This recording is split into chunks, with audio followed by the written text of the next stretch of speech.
Օրական $1 միլիարդ է ծախսում Ամերիկան Իրանի դեմ պատերազմը շարունակելու համար։ Սա Պենտագոնի նախնական գնահատականն է, որի մասին գրել է The Atlantic-ը։ Պոլիտիկոյի հաշվարկներով էր Միացյալ Նահանգները նախատեսում է Իրանի դեմ գործողությունը շարունակել առնվազն 100 օր, հավանաբար նույնիսկ մինչև սեպտեմբեր։ Պատերազմի 6-րդ օրը կողմերն արդեն լուրջ կորուստներ ունեն, թե մարդուժի եւ թե նյութական իմաստով։ Ըստ թուրքական Անադոլու գործակալության հաշվարկի Իրանի դեմ պատերազմի մեկնարկից ի վեր Միացյալ Նահանգները ունեցել է ռազմական տեխնիկայի ու սարքավորումների ավելի քան $2 միլիարդ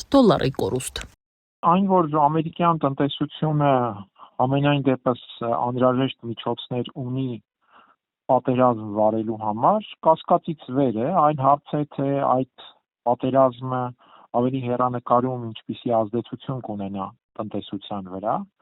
բայց այստեղ դարձյալ ամեն ինչ կախված է նրանից, թե պատերազմը ինքնին ինչ ընթացք կունենա Միացյալ Նահանգների համար։ Ամենաթանկ կորուստը համարվում է Քաթարում տեղակայված ռադիոլոկացիոն վաղ հայտնաբերման կայանը, որի արժեքը ավելի քան $1 միլիարդ է։ Միացյալ Նահանգները Իրանի հարվածի հետևանքով Արաբական Միացյալ Էմիրություններում կորցրել է 2 թիաթ հակահրթիռային պաշտպանական համակարգ, որոնցից յուրաքանչյուրը գնահատվում է $500 միլիոն։ Քուվեյթում Միացյալ Նահանգները կորցրել է 3 F-15 կործանիչ, որոնք ըստ ամերիկյան կողմի տեղեկության ոչնչացրել է Քուվեյթի ՀՕՊ համակարգը։ Օդանավերը միասին գնահատվում են մոտ $280 միլիոն։ Կորուստներ են եղել նաև Բահրեյնի ռազմակայանում, ոչնչացվել է արբանյակային կապի մի քանի կայան, որոնք գնահատվում են մի քանի տասնյակ միլիոն $։ Իսրայելում Իրանի հրթիռային հարվածների հետևանքով զոհվել է առնվազն 11 մարդ, վնասվել են բնակելի շենքեր եւ արդյունաբերական օբյեկտներ։ Բավականին մեծ ենթակառուցվածքային եւ տնտեսական վնասներ են հասցվել թե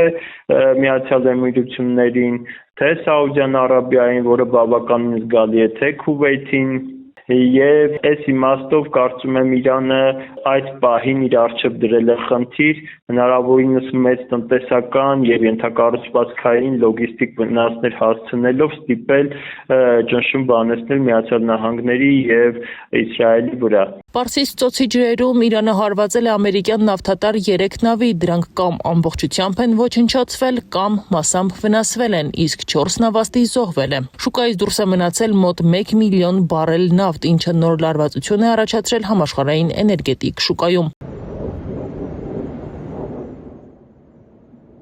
Իրաքում Էրբիլի միջազգային օդանավակայանի մոտակայքում գտնվող ամերիկյան ռազմական օբյեկտները նույնպես դարձել են հրթիռների թիրախ։ Հրդեհներ են բռնկվել, ավերվել են կապի եւ տեխնիկական ենթակառուցվածքներ։ Իրանի Թավրիզ եւ Քերմանշահ քաղաքներում ոչնչացվել են հրթիռային համալիրների շենքեր ու պահեստներ։ Հրթիռների համակարգերը, որոնք պաշտպանում էին ռազմաբազաները, նույնպես վնասվել են։ Բազաների մի շարք բունկերներ եւ պաշտպանական կառույցներ նույնպես վնասվել են։ Այդտեղ մահացել է ամբողջ անձնակազմը եւ ոչնչացվել է զինամթերքը։ Հարվածի հետևանքով ավերվել են ռազմական կապի ենթակառուցվածքներ, այդ թվում արբանյակային եւ ռադիոկապի կայաններ, որոնք ապահովում էին հրամանատարության եւ ստորաբաժանումների միջև հաղորդակցությունը, ինչն առավել դժվարացնում է ռազմական կառավարման ընթացքը։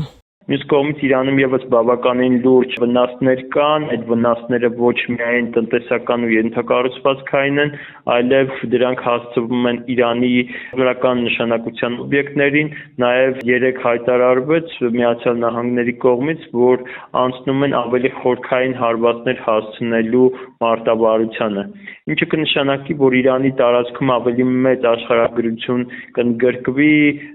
հասցվող վնասների Ավելին, երկրի տարբեր բնակավայրերում ոչնչացվել են ռազմամթերքի եւ դյուրավառ նյութերի պահեստներ, որոնք կարեւոր էին հրթիռային եւ ռազմական գործողությունների համար։ Կորուստների շարքում Իրանի թերևս ամենամեծ կորուստը ռազմաքաղաքական ղեկավարության գլխատումն էր։ Սպանվել են նաեւ Իրանի զինված ուժերի բազմաթիվ զինվորականներ, հրամանատարներ։ Զոհերի մեծ մասը հարվածների հիմնական թիրախ դարձած հրթիռային բազաներում են եղել։ Հեղինակավոր պարբերականներն ու վերլուծաբաններն Իրանում արդեն հազարավոր զինվորականների եւ կարևոր ռազմավարական օբյեկտների կորուստների մասին են խոսում, ինչը զգալիորեն ազդել է երկրի պաշտպանական եւ ռազմական հնարավորությունների վրա եւ խախտել ռազմական կառավարման բնականոն ընթացքը։ Եթե դատենք պարզապես ուժերի հարաբերակցությունից, ապա թերևս